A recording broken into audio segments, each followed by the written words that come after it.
ሰዎች ራሳቸውን እንዲወዱ ሆነው ተፈጥረዋል። ይህ አስተሳሰብ ጠንካራ ጎኖቻቸው ላይ እንዲያተኩሩና ደካማ ጎኖቻቸውን እንዲሸፋፍኑ ወይም ደካማ ጎኖቻቸውን እንደ ጠንካራ ጎን እንዲመለከቱ ያደርጋቸዋል። ይህ የራስ ወዳድነት አስተሳሰብ ያጠፉትን ጥፋት ከማመን ይልቅ ዲፌንድ በማድረግ ወይም ራሽናላይዝ በማድረግ ራሳቸውን ከጥፋተኝነት ስሜትና እሱን ተከትሎ ከሚመጣ ራስ ወቀሳ እንዲሁም ድብርት ይከላከላሉ። ይህ ጥሩ ጎኑ ነው።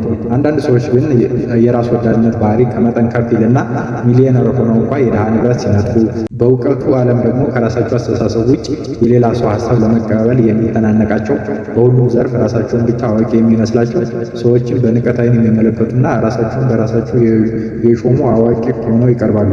ይህ ለሂስ እና ግለሂስ የተዘጋ አስተሳሰብ ሰዎችን በሰው እንዲጠሉ ከማድረጉ በላይ ከጊዜ በኋላ በሰው በኩል የሚመጣውን እውቀት ኢግኖር በማድረጋቸው የእውቀት አድማሳቸው እየቀጨጨ ይመጣና ያለአዋቂ እብሪተኛ ወደ መሆን ይሸጋግራሉ።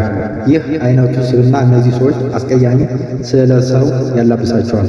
ራሳችንን እንደ መልካም፣ አዋቂ፣ ቆንጆ፣ እድለኛ፣ ፈጣሪ የበለጠ የሚወደው እድለኛ እንደሆነ የሚሰማን ከሆነ ምናልባትም ከሰው የተለየ ስለሆነ ሳይሆን ራሳችንን ስለምንወድ ይሆናል።